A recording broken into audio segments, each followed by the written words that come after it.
Friends, आपको यहाँ तक क्लियर हुआ?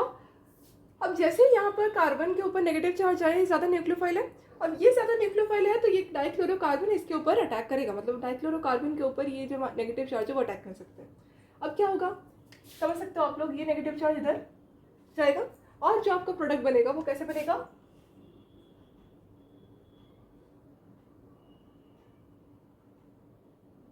यहाँ कार्बन के ऊपर नेगेटिव चार्ज आएगा।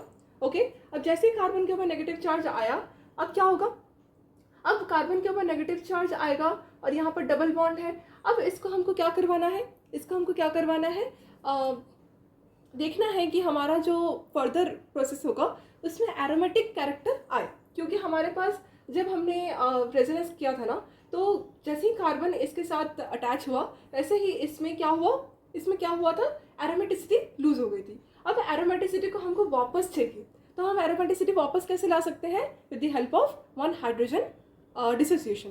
तो इस केस में हम क्या करेंगे, एक हाइड्रोजन को डिसोशिएट कर सकते हैं। अब ये हाइड्रोजन आएगा कहाँ से, अब ये हाइड्रोजन आएगा इन दिस कंपाउंड, जहाँ पर कार्बन के ऊपर नेगेटिव चार्ज है। इसी कंपाउंड के अंदर हम हाइड्रोजन को क्या करेंगे, ब्रेक करेंगे। तो यहाँ एक हाइड्रोजन है, अब ये हाइड्रोजन होगा ब्रेक, तो ये हाइड्रोजन जाएगा कहाँ, ये हाइड्रोजन कहाँ जाएगा, ये हाइड्रोजन आपका जो डाइक्लोरोकार्बन के ऊपर नेगेटिव चार्ज है, यहाँ कार्बन के ऊपर नेगेटिव चार्ज हाइड्रोजन को क्या करेगा, मतलब आप बोल सकते हो कि इंटरमॉलिक्यूलर एसिड बेस रिएक्शन करेगा।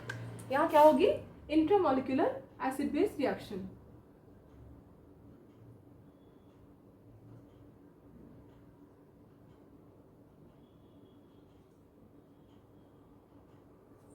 तो यह हाइड्रोजन आराम से यहाँ से यहाँ जा सकता है और ये हाइड्रोजन का जो सिग्मा बॉन्ड है वो यहाँ जा सकता है, और ये वाले ऑक्सीजन के साथ जो डबल बॉन्डिंग थी वो ऊपर टूट जाएगा। ठीक है, अब इसके साथ जो प्रोसेस बनेगी वो कैसे बनेगी, यहाँ पर हो जाएगा आपका एरोमेटिक कैरेक्टर रीगेन। ओके, इसलिए मैंने यहाँ लिखा है एरोमेटिसिटी रीगेनिंग, मतलब एरोमेटिसिटी रीगेन हो रही है इस प्रोसेस में। अब क्या होगा, अब यहाँ पर जो हमारे पास बन रहा है वो देखो CCl2H।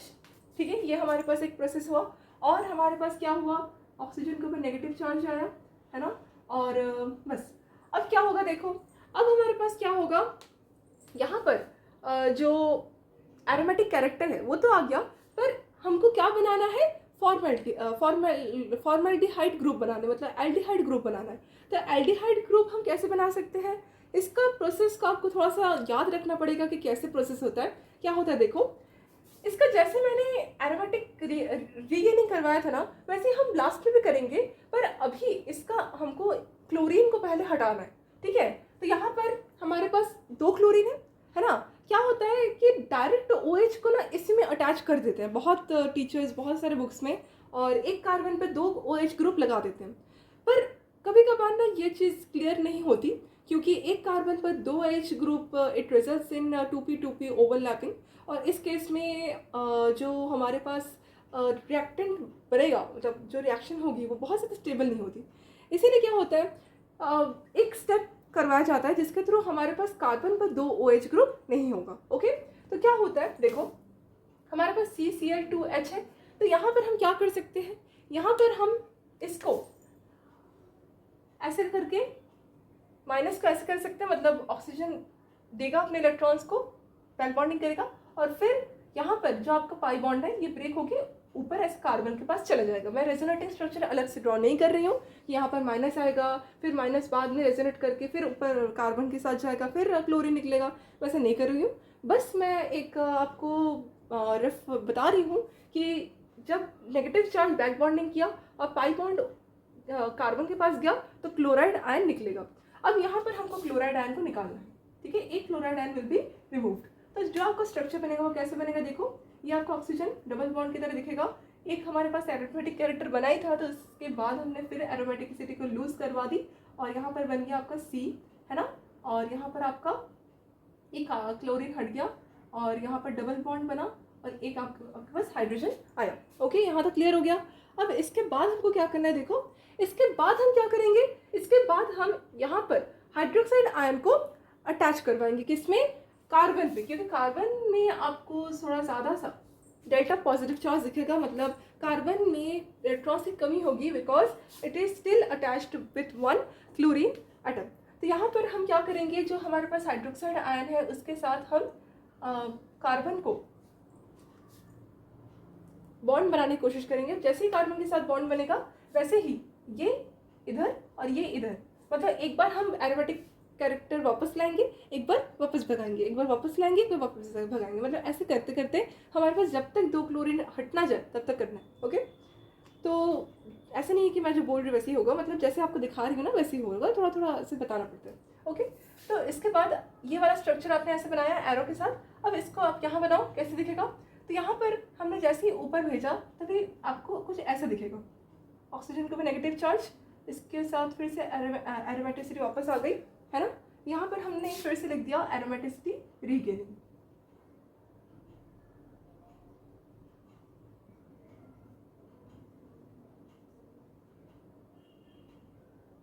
हमने फिर से एरोमेटिसिटी रीगेन कर दी और यहाँ पर आपका क्या आ गया,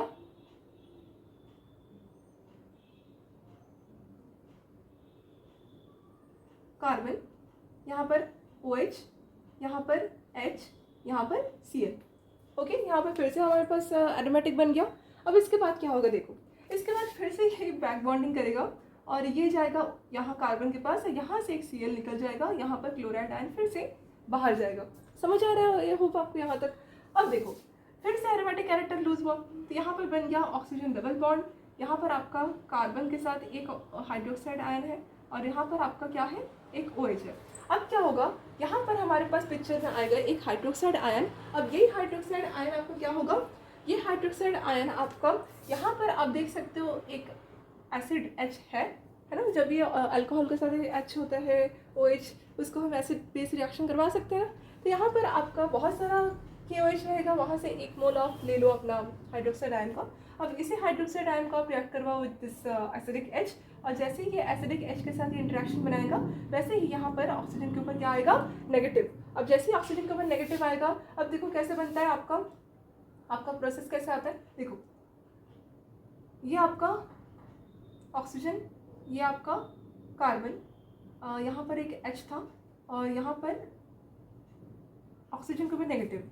अब क्या होगा, टोटोमेरिज्म। अब आपने टोटोमेरिज्म पढ़ा ही है कि जब आपका ऑक्सीजन ऐसे रहता है, ऑक्सीजन ऐसे रहता है, तो हम बना सकते हैं अपना एल्डिहाइड ग्रुप और अल्कोहल ग्रुप।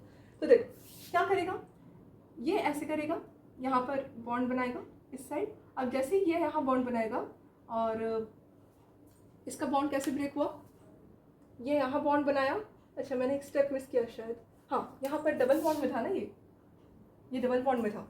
देखो यहाँ पर कार्बन एक बॉन्ड यहाँ डबल बॉन्ड में था, तो कार्बन का डबल बॉन्ड क्या हो गया, टूट के यहाँ। अब ये ऑक्सीजन का ऊपर ऐसे, मतलब इसका जो टोटोमर फॉर्म होगा वो कैसे होगा, आपको पता है ऐसे, और यहाँ पर कार्बन एक बॉन्ड, यहाँ पर कार्बन के साथ डबल बॉन्ड O, यहाँ पर H, ठीक है। अब इन दिस केस आप दोनों देख सकते हो अब एक दूसरे के क्या है, टोटोमर्स है। ये टोटोमेरिज्म प्रोसेस यहाँ होगी। अब ये टोटोमेरिज्म प्रोसेस होने के बाद क्या होगा, इसके बाद होगा एसिडिफिकेशन, जहाँ पर हम ऑक्सीजन जहाँ पर माइनस चार्ज है ना, उसमें एक H+ को देके इसका फर्दर एसिडिफिकेशन करवाएंगे। अब एसिडिफिकेशन करवाने के बाद ही हम अपना मेन प्रोडक्ट में पहुँचेंगे, विच इज़ अवर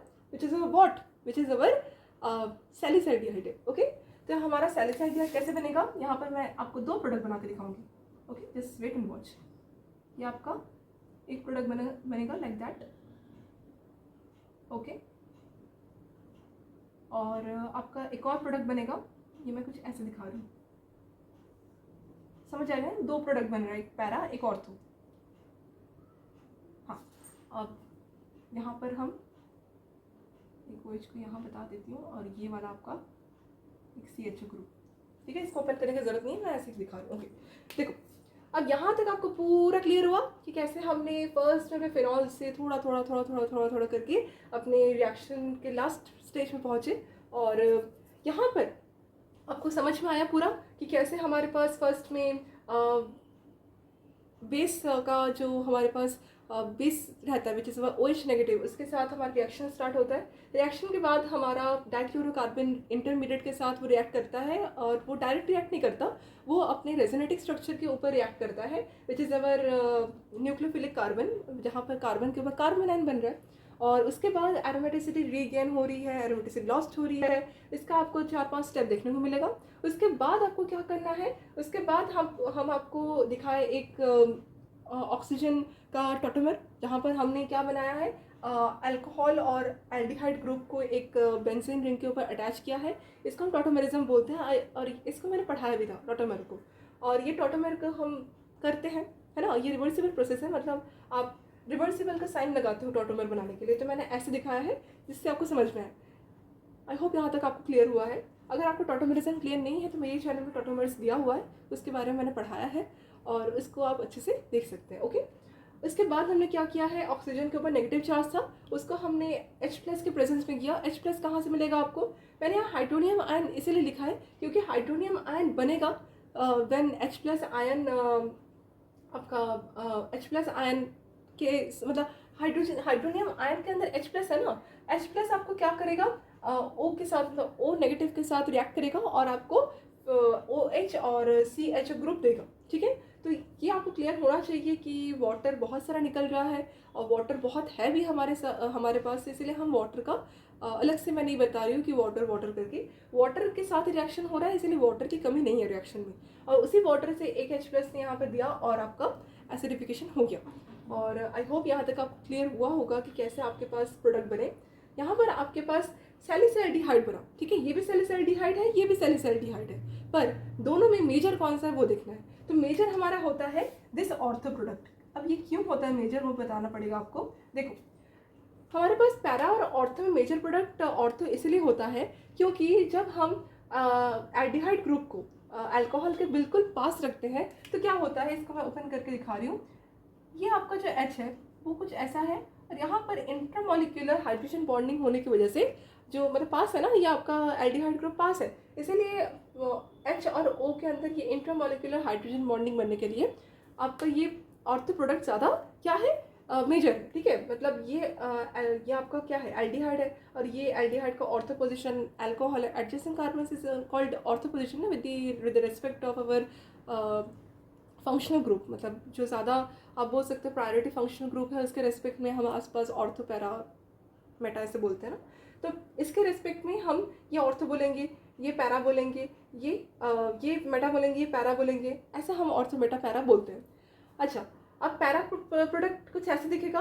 अब कभी कभार क्या होता है, पैरा प्रोडक्ट ज़्यादा मेजोरिटी में रहता है। क्यों रहता है, अगर आपका जो रिएक्शन है उसके अंदर मतलब रिएक्शन बोल रही हूँ, अगर आपका जो कंपाउंड है सैलिसाइल्डिहाइड है, वो सैलिसाइल्डिहाइड में पहले से अगर कोई मतलब फिनॉल में भी आप समझ लो कि अगर फिनॉल में ही पहले से अगर कोई ऑर्थो पोजीशन पे फिक्स है आपका, मतलब ब्लॉक है कोई सब्सटीट्यूट, तो आपका क्या होता है, जो पैरा पोजीशन रहता है वो ज़्यादा फेवरेबल हो जाता है। ओके, आई होप यहाँ तक आपको क्लियर हुआ होगा। और ये पूरी reaction is nothing but a electrophilic substitution reaction, जहाँ पर ऑर्थो पोजीशन ज़्यादा हमारा मेजर रहा। क्यों, क्योंकि ऑर्थो पोजीशन में एक चिलेशन इफेक्ट देखने को मिलता है, मतलब रिंग स्ट्रक्चर बनता है with our intramolecular hydrogen bonding.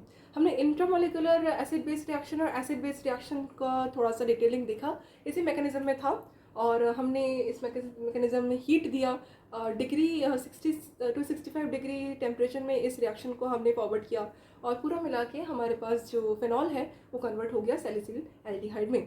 और एक और बात कि आपको ये डाउट हो सकता है कि मैम ने लास्ट में तो ऑर्थो और पैरा प्रोडक्ट को मेजर बता दिया, पर मैम ने एक चीज़ नहीं बताया। क्या चीज़, कि ऑर्थो प्रोडक्ट का नाम क्या है, IUPAC naming, what is IUPAC naming of our ortho product. Okay, तो यहाँ पर आपका जो ये वाला प्रोडक्ट है ये आपका क्या है, मेजर है, और ये वाले प्रोडक्ट का नाम इज डाइहाइड्रोक्सी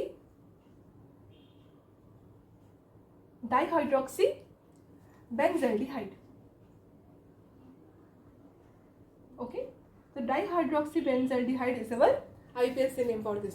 अब देखो 2 कैसे आया, आपको पता ही है ना कि आपका जो एल्डिहाइड है वो ज़्यादा प्रायोरिटी रखता है, तो इसके बाद 2 पोजीशन में 1 2 3 4 5 6, अब ये बेंजीन ग्रुप है तो बेंजल्डिहाइड बोलना पड़ेगा, इसीलिए आपका 2 हाइड्रोक्सी बताया। Hydroxy means OH group. आया समझ, आई होप आपको यहाँ तक क्लियर हुआ होगा और आपको इस लेक्चर को देखने में मज़ा आया होगा। अगर थोड़ा सा भी आपको डाउट हो रहा है कि इस साइड कौन सा स्टेप छूटा है, यहाँ पर क्यों ऐसा हो रहा है, तो प्लीज़ कमेंट सेक्शन में अपना डाउट क्लियर कीजिएगा। I will definitely try my best to clear that out. Okay, so thank you for watching and do like, share and subscribe to my channel, and keep studying.